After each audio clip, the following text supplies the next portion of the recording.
It's your coach, Leslie Nguyen here. I hope that you are making the most of this moment. Now, this particular video is going to be talking about making the most with the young people in our lives. And I just feel like this is a really important issue that needs to be discussed. I was reading the news and I saw that there's this young man out west who's missing, and his family is, you know, hoping that he will return. And I was able to read what her plea was to her son. I believe that the family, I would hope, and that the family loves this child. It sounds like they have love for their son, and they were asking him to come home. And I hope that wherever he is, that he's able to hear that, and that he comes home. I hope that the authorities find him and bring him to safety, and I pray for him. But what I want to talk about is something that was disturbing that I had read about concerning this young man before he had gone missing. So I don't know what happened, but apparently he was disciplined by his parents verbally or however. I don't know the details, but they made him wear a shirt. Apparently they made him wear a t-shirt that had demeaning things on it. Like I saw a picture, at least one of the pictures, it said something like, "I am a liar, I hurt my little brother," or something like that, right? And what I think is really important to take away, I'm not saying that that's why this young man is missing. I don't know. I only pray for his safety, for his safe return. But what I will say is that we have to be so careful how we speak to and how we correct young people, because some things are discipline and some things are not.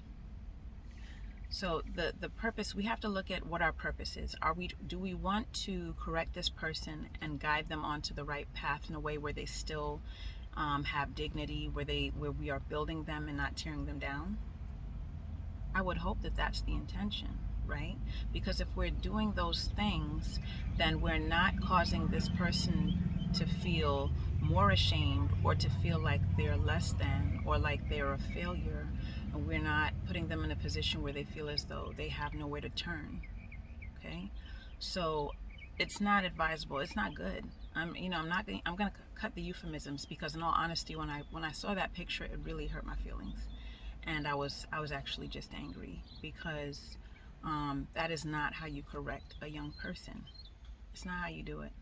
That is not going to encourage them to do better next time. When I saw that, if what I'm seeing is that would, if anything, it might cause them to feel shame, anger. If in their mind if they feel as though they were telling the truth, I don't know what the situation is, they're going to feel anger, because they're going to be like, why don't you believe me? If they are lying, still calling them a liar is still going to cause anger.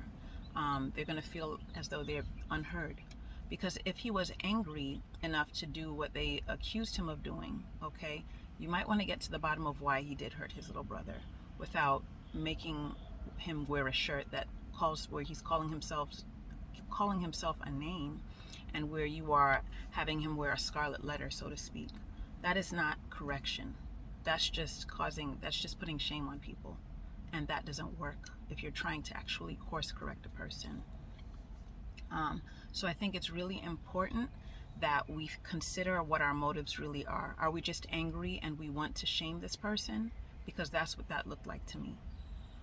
Or maybe they just don't know, they didn't know how else to get their point across. Maybe they've tried times before and they didn't know what else to do. No matter what the reason may be, I'm just saying that that's not effective, and it's abusive. And when I looked at his face, I could see that he was hurt. He just looked like he was in anguish. And then to take a picture of him wearing that shirt, with him looking that way, with those words on the shirt, what exactly do you do with that? Like, as a kid, if that happens to you, what do you do with that? You probably feel frustrated. You probably feel like, these people don't respect me as a person. Let's think about how we treat young people. Now, Maybe you're in a situation where you are trying to course correct a young person, whether they're a teen or a child. The first thing that I suggest you do is you pray. Okay? If you believe in God, you pray. And you ask for patience and for wisdom, a wisdom download. But in addition to that, there are resources. There are resources whether it be a person, okay? You can ask a professional, okay, who has wisdom, who you have seen to display wisdom, who can provide you with insight on how the child will perceive your intended action, who will be able to give you advice on how better to approach your child. Seek counsel, okay? Don't just act in rage, because you're likely to do more harm than good. Okay? Now, personally, I will tell you, okay, it's if a child or a young person does something that makes you so angry, you need to take a time out before you speak to them. Then think to yourself, what is it? What is my goal? What do I want to see as an outcome after communicating with this young person? And then you want to say, how can I express this to them in a way that is not accusational? You're not accusing them, okay? Not to say that what they've done they haven't done, but what I'm saying is you're not approaching them from a place of condemnation or judgment, but you're approaching them from a place of, okay, this is how I perceive the situation. This is what I expect of you. I know that you're able to do it, and I need to know what your perspective is on the situation and how we can move forward together to make sure that your behavior in the future is healthy, not only for yourself, but for your siblings, for your peers, for me, for whomever is involved. That is how you need to approach disciplining your child. And I know sometimes it's not easy, okay? It may be easier said than done, but I'm telling you, it is possible. I'm not just saying it, I'm telling you this because I do this. And I've also been in a place where I didn't do this, and that's why I know it doesn't work. So please listen to me. If no one else, please hear what I'm saying. Okay? It does work when you approach the way that I just encourage you to approach. Not only will it work, but it will help to build a healthy relationship between you and that young person. And it will help to prevent outcomes that you don't want. I'm not blaming the family for this. I don't know what all the details are. I'm just talking about how to, okay, help to preserve or to build a healthy relationship with your loved ones, so that if they do feel like they need to cry for help, then you're the one that they come to. Please hear this. Listen to it a few times.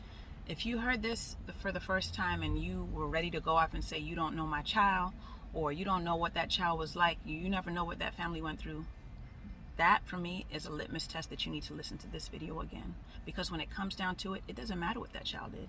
I don't care if that child was in a detention center last month. It doesn't matter. Humans respond to love and discipline. Not just love and not just correction, but love and discipline. Listen to this video again. Try it with your own loved ones.